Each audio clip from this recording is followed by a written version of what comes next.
Bueno, el día de hoy se va a estar llevando a cabo una actividad más que interesante en Santa Fe, a las 20 horas, un panel de debate organizado por el Foro contra la Impunidad y por la Justicia, donde va a haber varios disertantes, entre ellos Félix Kraus, fiscal general de la Nación, que está con nosotros. Bienvenido, doctor, gracias por venir. Muchas gracias. Un panel que lleva título Encrucijada de la Justicia Argentina. ¿Cuánto estamos hablando de la justicia argentina en este último tiempo, ¿no?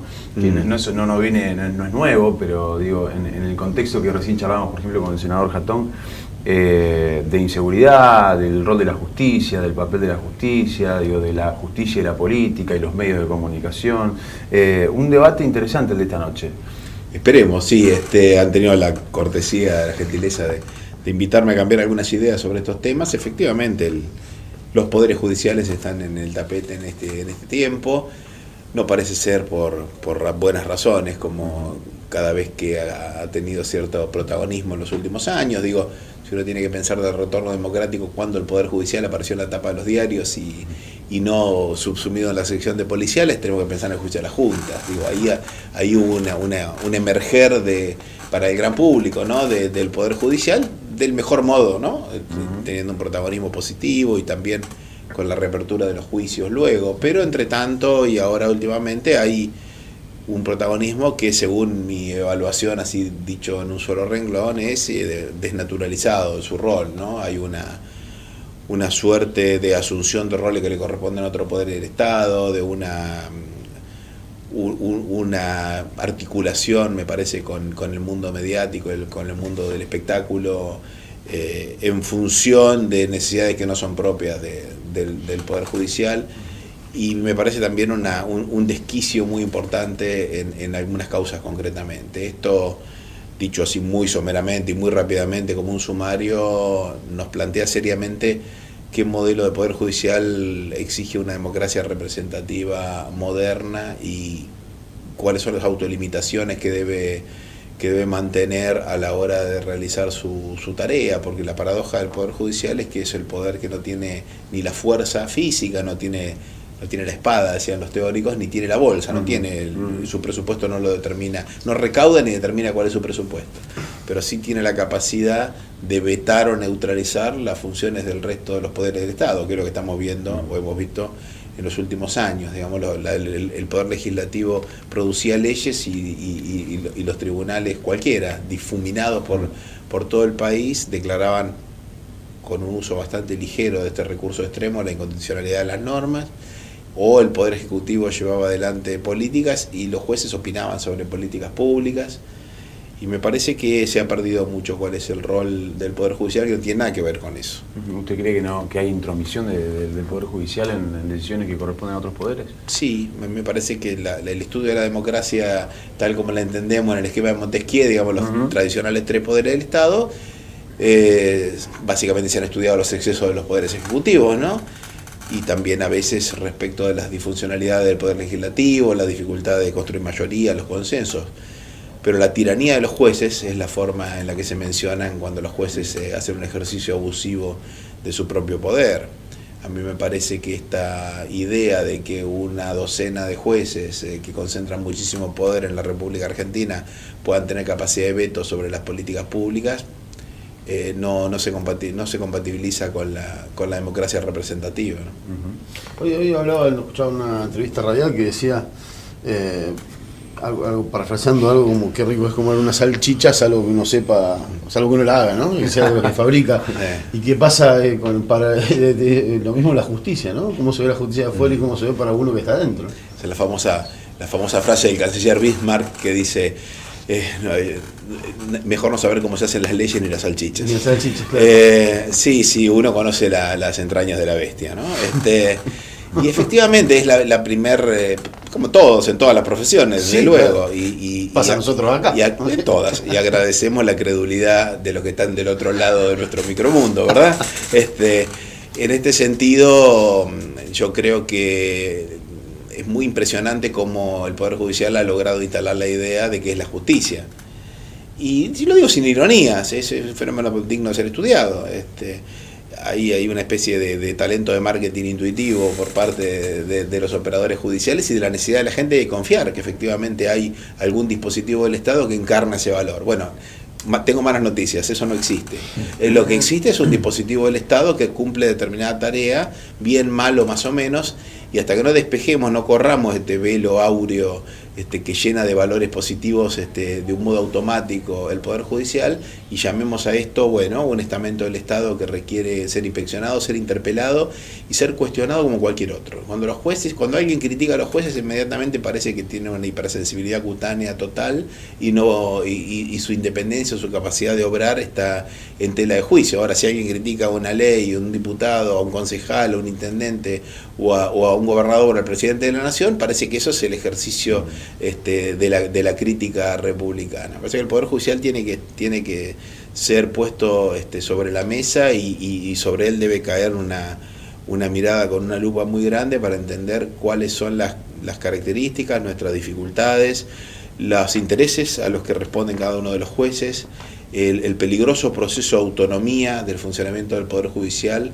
que no es lo mismo que independencia, y su sincronía con algunos intereses mediáticos o intereses empresariales, que por esta condición vitalicia que tienen los jueces parece resultar mucho más atractivo que ser respetuoso de los poderes contingentes. Digo, al fin y al cabo un legislador, un presidente, un gobernador, un intendente, cada 4 años, cada 6 años, tiene que renovar el crédito popular. Los jueces, en algún lugar, tengo la sensación que si bien tienen la formalidad y el discurso liberal de la democracia moderna, siguen operando como una suerte de continuadores de la cultura colonial, en el cual todas las leyes están hechas para ser cumplidas por los súbditos, menos por los reyes. Pruebas al canto: cada vez que a la Corte Suprema de Justicia no le gusta alguna ley, inmediatamente la repelen, no pagan impuesto a la ganancia, no obedecen el artículo de la Constitución que dice que a los 75 años los jueces razonablemente tienen que renovar su crédito, ni siquiera tienen que irse a su casa. No aplicaron la ley de democratización de la justicia, el ingreso al Poder Judicial Federal sigue siendo con el dedo, que es el método tradicional, cuando el Ministerio Público de la Defensa y el Ministerio Público Fiscal acatan las leyes. Me parece que necesitamos una profilaxis republicana en serio, ¿no? Más allá de lo que se declama. ¿Alguna vez en la Corte, en esta nueva Corte, nuevos integrantes, qué le parece la llegada de Rosati? Te voy a preguntar, es un santafesino que acaba de ingresar. ¿Cree que el cambio tiene que venir de la Corte hacia abajo? ¿Cree que tiene que ir de abajo hacia arriba? Del presidente. Néstor Kirchner llegó y dijo voy a cambiar la Corte, presionó políticamente y terminó dándose todo eso. Bueno, muchas preguntas en una, papá. Vos, si yo me olvido de la segunda, cuando te respondo a la primera, ayúdame. La Corte, me parece, las calidades técnicas están fuera de discusión. Tanto Rosati como Rosenkrantz, con perfiles, historias y especialidades distintas, son solventes desde lo técnico. Me parece que fue un muy mal comienzo que hayan aceptado la candidatura en comisión. Claro. La clase política del sentido común me parece que fue ahí suficiente como para que el presidente de la Nación volviera sobre sus pasos, pero hombres tan versados y tan calificados me parece que fueron ganados por el entusiasmo, por ocupar semejante cargo, que por la prudencia. Al fin y al cabo iban a tener que pasar por el Senado, si hubieran dicho no nos propongas todavía, hubiera sido lo correcto. En fin, esta es historia antigua, pero historia. El otro tema es que me parece que a los santafesinos les debe parecer fenómeno tener 2 santafesinos en la Corte sobre 5, pero está sobre representado una parte. Somos un país federal, diverso, con intereses, idiosincrasias, historias distintas, a pesar de que somos una federación. Una federación son muchas unidades políticas distintas. Y me parece que tener 2 jueces, varones además, solo una jueza mujer, que representan a la zona núcleo, con una economía con sus particularidades, con una idiosincrasia, con una corriente inmigratoria que nos dio. Yo soy de aquí también, de la Pampa Húmeda, así que hablo en primera persona.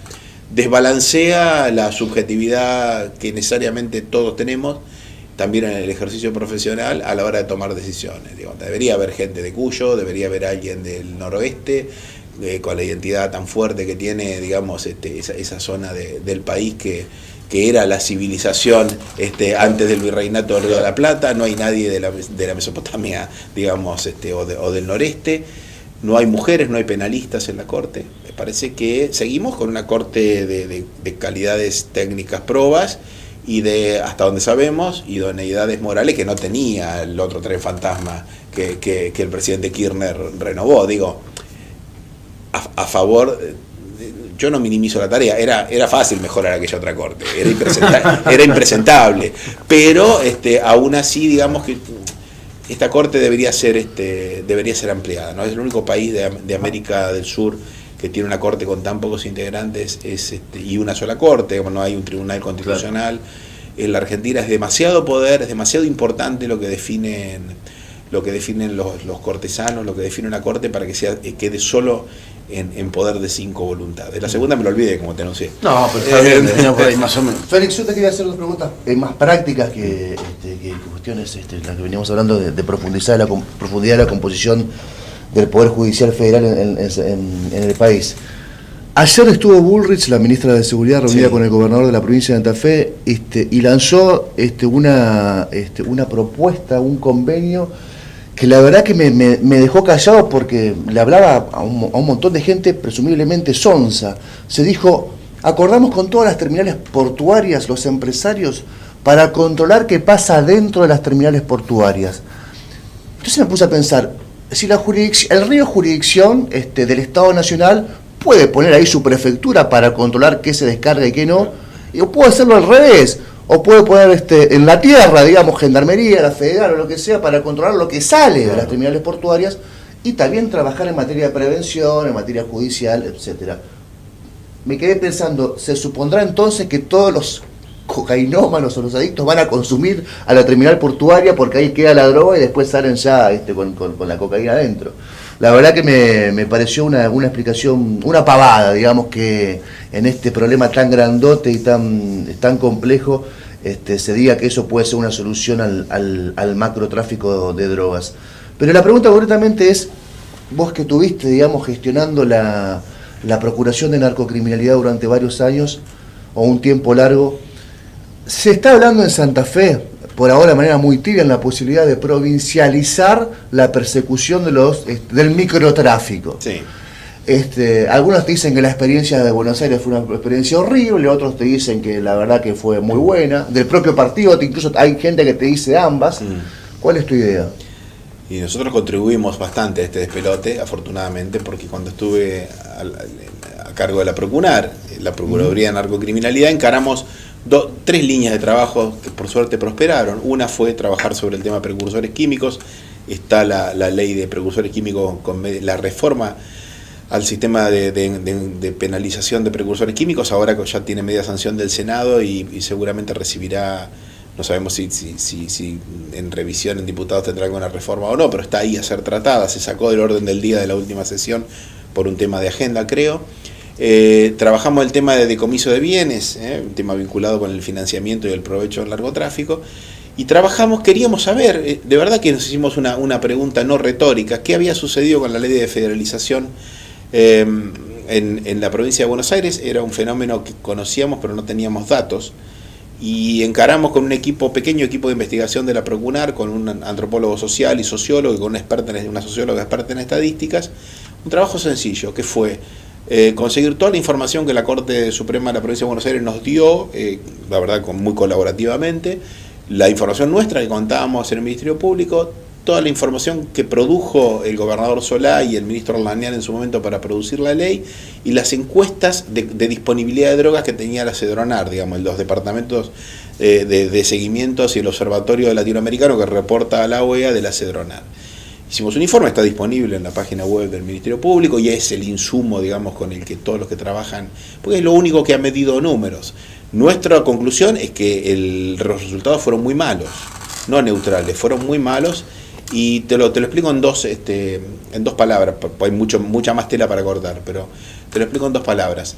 Lo que sucedió es que la provincia de Buenos Aires, la policía y el sistema judicial, que tenía que demostrar que, habiéndole dado la herramienta del combate al narcomenudeo, era eficaz, lo que hizo era lo que previsiblemente iba a suceder: transformar en delito de narcomenudeo muchas conductas de uso de droga que no eran delito, que eran tenencia para consumo, es decir, bajaron el umbral de la imputabilidad y minimizaron la condición de no narcomenudeo, digamos, de comercio de droga de algunos casos, que claramente no eran narcomenudeo, pero para ponerlo dentro del volumen del éxito de su trabajo, lo minimizaron. Digo, yo tuve la posibilidad de verificar una causa de narcomenudeo de 100 kilos de cocaína. Narcomenudeo no era fraccionada, estaba. Era para muchos que menudeaban. Era para un gran menudeador. Sí, claro. Digo, estoy poniendo el ejemplo así extremo, pero soy ingenuo, pienso en la buena fe de los operadores. Los operadores quieren reafirmar su rol, esto es lógico. La verdad es que es una ley que efectivamente lo que hizo es instalar la imposibilidad de seguir la línea intermedia o la línea baja de un sistema de distribución para poder llegar a las líneas intermedias o las líneas altas, como hemos hecho en Santa Fe, el tiempo que a mí me tocó trabajar acá hace ya un par de años, que sin ley de narcomenudeo y con nuestras tensiones y nuestro conflicto con la justicia local podíamos tirar de algunas líneas y llegar mucho más arriba. Si hay una justicia local que es solo justicia de narcomenudeo, si tiene conocimiento de un caso de narcomenudeo, no puede utilizar las herramientas que le da la ley o de seguimiento, de entrega vigilada o eventualmente de infiltración de un agente para seguir para arriba, porque su tarea es el narcomenudeo. Esto es, se pone un techo de cristal, no tan de cristal porque es bastante visible, a la posibilidad de subir en la cadena de responsabilidades y además, viéndolo en términos estratégicos, obstruye la capacidad de plantearse una política criminal unificada en un tema que es federal por definición. ¿Y no posibilitó que la policía regule, siga regulándolo, digamos, al negocio? Esto de, digamos, bajar la expectativa, la tenencia simple, digamos, hacer estadísticas tal vez ahí, y lo que era el narcomenudeo concretamente, regularlo hasta que no aparezca escándalo. A ver si te entiendo bien. Vos lo que me querés decir es que al otorgarle mayores potestades de intervención directa a las autoridades territoriales, se robustece el poder que la policía tiene. Pero la policía tenía el mismo poder. Nosotros hemos tenido algún cruce con las autoridades santafesinas porque decían, esto es un tema federal. Entonces decíamos, mire, gobernador, si este es un tema federal y no tiene nada que ver con usted, explíqueme porque tiene una división de drogas peligrosas en su policía, y de paso explíqueme porque lo tiene preso. De paso, ya que estamos. La verdad no tiene ni pie ni cabeza. Digo, la capacidad de intervención de la Fuerza de Prevención y de Investigación de la Policía Local son evidentes, porque las policías tienen que intervenir en todos los delitos, los federales y los locales. Porque el Esfuerzo Nacional de Policía, así lo denomina la Ley de Seguridad Interior, dice que la responsabilidad primaria en la seguridad es de las policías provinciales. Ahora, el gobernador de la provincia dice, o lo dijo el ministro de Gobierno la semana pasada, hay 800 causas en la Justicia Federal de Santa Fe vinculadas a narcotráfico. Y están las 800 ahí. De alguna manera dice, bueno, si no puede la Justicia Federal, que pueda la justicia provincial. Ahora, también es paradójico, porque Héctor recién contaba, en el caso de los homicidios, estamos en una de las ciudades más violentas del país. En el departamento de la capital llevamos casi 100 homicidios en lo que va del año y hay un fiscal para investigar los 100 casos del año. No, pero amigos, si estamos hablando de una investigación que está judicializada, es porque ya la tarea eficaz primero la tarea eficaz de que las fuerzas de seguridad no sean socios, que ya es un avance, o jefes o empleados. Ya es un avance. La segunda cuestión es que se haya detectado y se haya intervenido de un modo eficaz. Entonces después discutamos cómo se puede hacer una investigación judicial más eficaz o menos eficaz, qué tan rápido, qué tan despacio llegamos a juicio.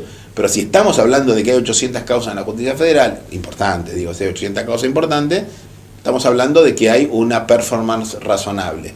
El problema es que lo que hemos visto en la provincia de Buenos Aires, lo que vimos en la provincia de Córdoba, que fue, digamos, una de los grandes conglomerados demográficos de la Argentina que puso en funcionamiento el sistema, ahí cortamos porque nosotros no teníamos todavía ni la experiencia del Chaco ahora, ni la de Salta, que era la que le siguió, que sucedió lo que era previsible, digamos, aumentó la prisonización de los pequeños, del dealer, y en la provincia de Buenos Aires además aumentó la prisonización de mujeres solas que vivían en barrio de emergencia. Claro. Mulas. ¿Sí? No, ni siquiera mulas, porque eran dealers, digamos. La mula es otra línea de trabajo que empezamos y que afortunadamente mis colegas están continuando ahora, que es un estudio de quiénes son los presos del noroeste. Tanto que se habla de las fronteras y que se compran 100 millones de dólares para comprar aviones de interceptación norteamericanos. Los presos de la frontera son lo que despectivamente se llaman mulas, pero bueno, son pequeños contrabandistas al menudeo, que en muchas ocasiones ponen en juego su vida cuando es el transporte con la ingesta de la propia sustancia, pero en la frontera seca argentina es en realidad el bagallero, ¿verdad? El bagallero que junto con las mercaderías o con la ropa también pasa droga. Y la verdad, perdón, ya sintetizo, esa gente es víctima, claramente, claro. Digamos, no conoce ni a quién lo empleó, depende de eso para su subsistencia. En la República Argentina está absolutamente abandonada. Bueno, son situaciones. Pero le bajan 6 años a alguno y medio. Sí, ¿no? por supuesto. Y en esas altísimas penas que tiene la ley de droga, nos golpeamos el pecho diciendo que combatimos el narcotráfico. Bueno, eso no tiene nada que ver con el combate al narcotráfico. Nos planteamos todos los días acá cuando hablamos de narcotráfico y vemos lo que pasa en Santa Fe y vemos casi como si el problema fueran los kiosquitos, los búnkeres, y va a venir gendarmería y va a patear los búnkeres y todas esas cuestiones y demás. Preguntamos, ¿y cuál es tu opinión a partir de tu experiencia personal? ¿Hasta dónde se puede jugar bocha a fondo con el narcotráfico teniendo en cuenta una demanda consolidada, una sociedad que consume y cada vez consume más droga? ¿Hasta dónde juega un Estado que por lo que están las leyes tiene que combatirlo, tiene que ir, qué sé yo? ¿Y hasta dónde termina de alguna manera regulándolo para que no termine todos los tiros, digamos? ¿Cuál es tu opinión personal de esto? Ahora, ¿vos viste que alguien haya declarado la guerra contra las drogas sintéticas? Después de la cantidad de muertos que se han generado últimamente. No. ¿Alguien habla de la guerra contra las drogas? ¿Alguien le patea la puerta a las casas de los chicos que van a las fiestas electrónicas? Nunca te preguntaste por qué. ¿Será? A lo mejor será porque son muy distintos el perfil de los consumidores, claro, en líneas generales. Digo, hay mucha hipocresía dando vuelta, mucha ignorancia y mucha conveniencia, porque esto también es un gran negocio. La Comisión Global, la Global Commission, digamos que es como una coalición, una especie de ONG internacional que, insospechada de izquierdismo, digamos, populista, porque ahí está Kofi Annan, ahí está Fernando Enrique Cardoso, estos son Paul Volcker, digamos, el secretario del Tesoro norteamericano, estos son algunos de los integrantes.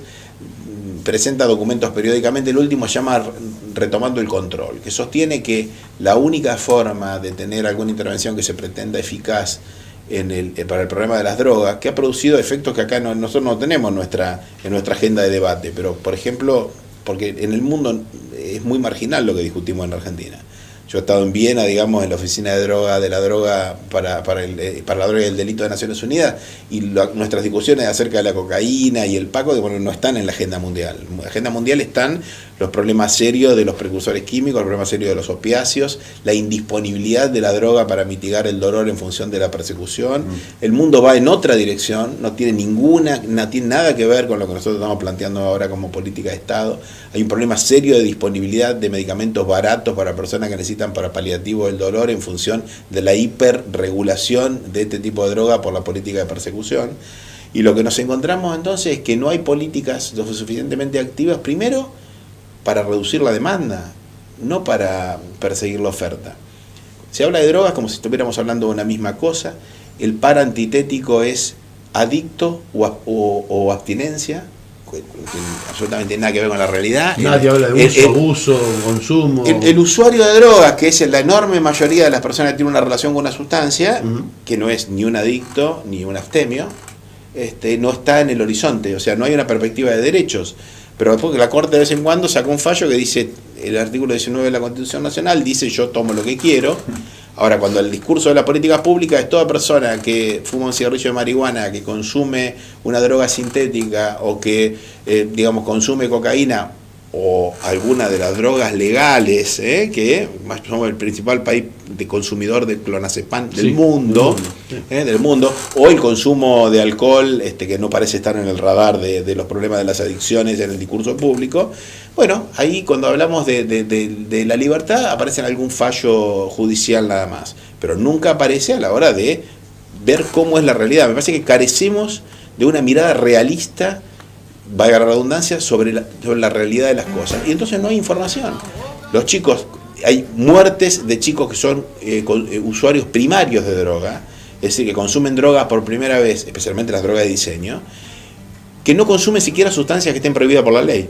Porque los principios activos, yo tuve varios procedimientos de este tema, claro. Los principios activos son simplemente un basurero de residuos de medicamentos vencidos y algunas otras sustancias que los chicos consumen sin saber qué es lo que consumen, creyendo que es éxtasis o LSD, y se mueren. Por falta de información se mueren. Porque aquí pasamos, digamos, esto es como las brujas y la Inquisición. Pasamos de la prohibición a la muerte. Claro. Pero en el medio... Hoy a las 8 en ATE, Juan. A las 20 horas, en ATE, en San Luis, en ATE San Luis, hermoso foro para asistir y sentarse, claro, sobre todo a escuchar mucho y a debatir. Gracias, Félix, por